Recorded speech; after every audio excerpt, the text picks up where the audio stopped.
মতুয়াদের সম্মিলিত পর্যায়। ডঙ্কার তালে ঊর্ধ্বভাবে নৃত্য চলমান থাকে বিরতিহীনভাবে। এ সময় নারী পুরুষ প্রবীণ যুবা কিশোর সকলেই মত্ত হয়ে যায় হরিনামে। সকলের মুখে থাকে সদা হরিচাঁদের জয়ধ্বনি।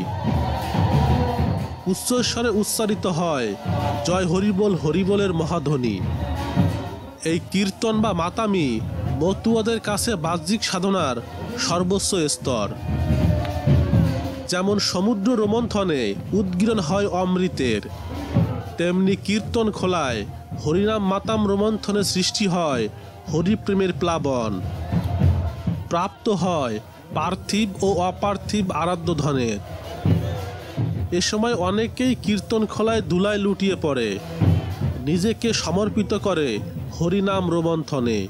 অঙ্গে মাখে হরিভক্তের পরম চরণধূলি।